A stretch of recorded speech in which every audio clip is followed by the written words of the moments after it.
বাংলাদেশ ভারত সীমান্ত বৈঠকে আওয়ামী লীগ সরকারের আমলে ভারতের সঙ্গে হওয়া সব ধরনের চুক্তি নিয়ে আলোচনা হবে জানিয়েছেন স্বরাষ্ট্র উপদেষ্টা লেফটেন্যান্ট জেনারেল অবসরপ্রাপ্ত জাহাঙ্গীর আলম চৌধুরী। সচিবালয়ে বিজিবি বিএসএফ সীমান্ত সম্মেলন সংক্রান্ত সংবাদ সম্মেলনে কথা বলেন তিনি। সম্মেলনে সীমান্তে মানুষ হত্যার বিষয়ে সবচেয়ে গুরুত্ব পাবে জানান স্বরাষ্ট্র উপদেষ্টা। বিস্তারিত বিলাল হোসেনের রিপোর্টে। সম্প্রতি নওগাঁ, চাঁপাইনবাবগঞ্জ, লালমনিরহাট সীমান্তে আন্তর্জাতিক সীমান্ত আইন লঙ্ঘন করে কাঁটাতারের বেড়া নির্মাণের চেষ্টা করে ভারতীয় সীমান্তরক্ষী বাহিনী বিএসএফ। তারপর থেকে দুই দেশের সীমান্তে তৈরি হয় বৈরী সম্পর্ক।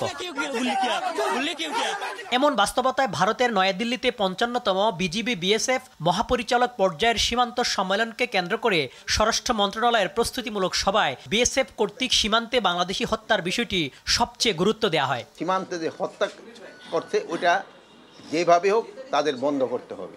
এটা কোনোভাবেই গ্রহণযোগ্য না, এটা ইন্টারন্যাশনালিও এবং যে কোনো জায়গায় হোক না। এটা সীমান্তের ১৫০ গজের মধ্যে কোনো কাজ করতে হলে দুপক্ষের অনুমতির বিষয়টি নিশ্চিত করা হবে জানিয়ে স্বরাষ্ট্র উপদেষ্টা বলেন, আলোচনা হবে পতিত সরকারের আমলে ঢাকা দিল্লি চুক্তি নিয়ে। কিছু কাজ আছে যেটা করতে হলে দোনো দেশের পারমিশন লাগে। পানি চুক্তি বাস্তবায়ন কিভাবে করা যায় এই ব্যাপারে আলোচনা করবে। ফেনীর মুহুরীচরে ওই এলাকায় বর্ডার পিলার স্থাপনের মাধ্যমে সীমানা নির্ধারণ করা।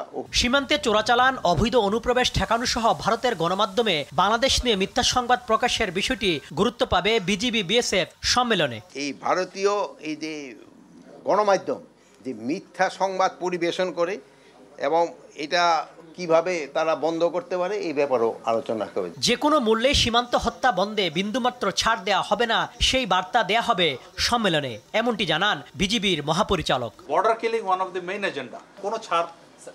বিল্লাল হোসেন, RTV, ঢাকা।